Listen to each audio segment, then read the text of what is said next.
Hello बच्चों, let's read the question.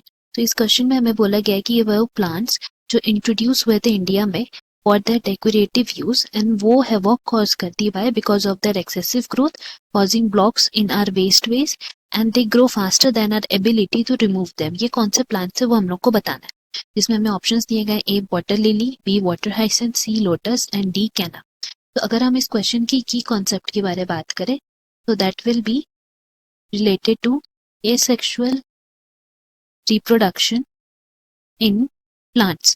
तो plants में एसेक्सुअल रिप्रोडक्शन कैसे होता है ये अभी हम जानेंगे। तो अगर हम लोग सबसे पहले जानते हैं एसेक्सुअल रिप्रोडक्शन क्या है, then we all know कि asexual reproduction is a process in which single parent is involved। Now इस तरह का रिप्रोडक्शन में यूजुअली क्या होता है कि डिफरेंट स्ट्रक्चर्स जिनको हम लोग एसेक्सुअल रिप्रोडक्टिव स्ट्रक्चर्स बोलेंगे वो इन्वॉल्व होते हैं इसमें फॉर एसेक्सुअल रिप्रोडक्शन करने के लिए। तो नाउ अगर हम लोग यहाँ पे सेक्सुअल रिप्रोडक्टिव स्ट्रक्चर्स की बारे में बात करें तो यहाँ पे डिफरेंट टाइप ऑफ स्ट्रक्चर्स हम लोग को मिलते हैं विच आर फॉर एनिमल्स। अगर हम यहाँ बात करें देन एनिमल्स में कुछ तरह का जो रिप्रोडक्टिव स्ट्रक्चर्स हम लोग को मिलता है they are either through the binary fission जिसमें पेरेंट सेल खुद ही इन्वॉल्व होते हैं two equal daughter cells produce करने के लिए, या फिर हम लोग यहाँ पे दूसरा एग्जाम्पल दे सकते हैं ऑफ स्पोर्स जिसमें पेरेंट बॉडी से स्पोर्स का फॉर्मेशन होता है एंड देन वो एडल्ट फॉर्म में आते हैं बाय फर्दर ग्रोथ। या फिर जो नेक्स्ट प्रोसेस है उसको हम लोग बोलते हैं बर्डिंग, कि इसमें भी क्या होता है कि पेरेंट सेल से बर्ड का फॉर्मेशन होता है एंड देन फिर वो फर्दर ग्रोथ होता है according to the respective forms. तो नेक्स्ट हम लोग यहाँ पे बात करते हैं प्लांट्स के बारे।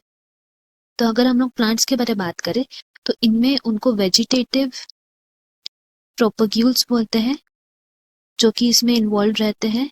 एंड अगर वेजिटेटिव प्रोपग्यूल्स के बारे में हम लोग बात करें तो यहाँ पे डिफरेंट टाइप ऑफ प्रोपग्यूल्स हम लोग प्रेजेंट रहते हैं अकॉर्डिंग टू डिफरेंट प्लांट्स। जैसे कि एग्जांपल में हम लोग यहाँ लिख सकते हैं आईज ऑफ पोटैटो, या फिर जो दूसरे एग्जांपल्स हो सकते हैं they are bulbil for agave, या फिर हम लोग का यहाँ पे एग्जांपल्स और हो सकता है बर्ड्स जो लीफ हम लोग को दिखता है ब्रायोफाइलम का उसमें बर्ड्स का फॉर्मेशन होता है, या फिर हम लोग यहाँ पे ऑफसेट्स लिख सकते हैं। ऑफसेट्स किसमें होता है वाटर हाइसिंथ। तो यहाँ बेसिकली हम लोग ऑफसेट्स और वाटर हाइसिंथ के बारे ही बात करेंगे। एंड इन सब में क्या होता है कि rapid growth of new plant body होता है, किससे? बिकॉज पेरेंट प्लांट बॉडी से इनको नरिशमेंट मिलता है इसीलिए।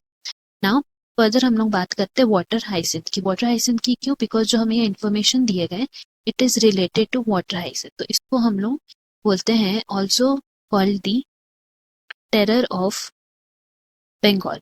तो जैसे कि क्वेश्चन में दिया है कि इसको हम लोग इसीलिए लेके आए थे बिकॉज इसके फ्लावर्स एंड लीव्स जो होते हैं वो बहुत सुंदर थे, इसीलिए इनको इंडिया में लेके आया गया था। सो we can say they are aquatic plant and ये जो है एक तरह के इन्वेसिव वीड्स है। एंड इनका यूजुअली जो ग्रोथ होता है वो कहाँ होता है? स्टैंडिंग वाटर में, जो मतलब पानी जिसमें फ्लो नहीं हो रहा है, एक जगह में जमा है, वहां पे यूजुअली इनका फॉर्मेशन हो जाता है।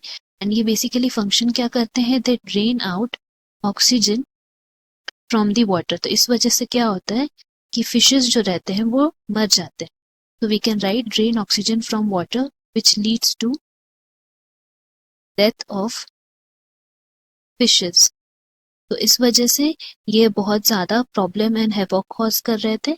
एंड सो फ्रॉम यार हम लोग वी कैन से कि हमारा करेक्ट ऑप्शन हो जाएगा option B, that is water hyacinth. Hope you have understood. Best of luck. Thank you.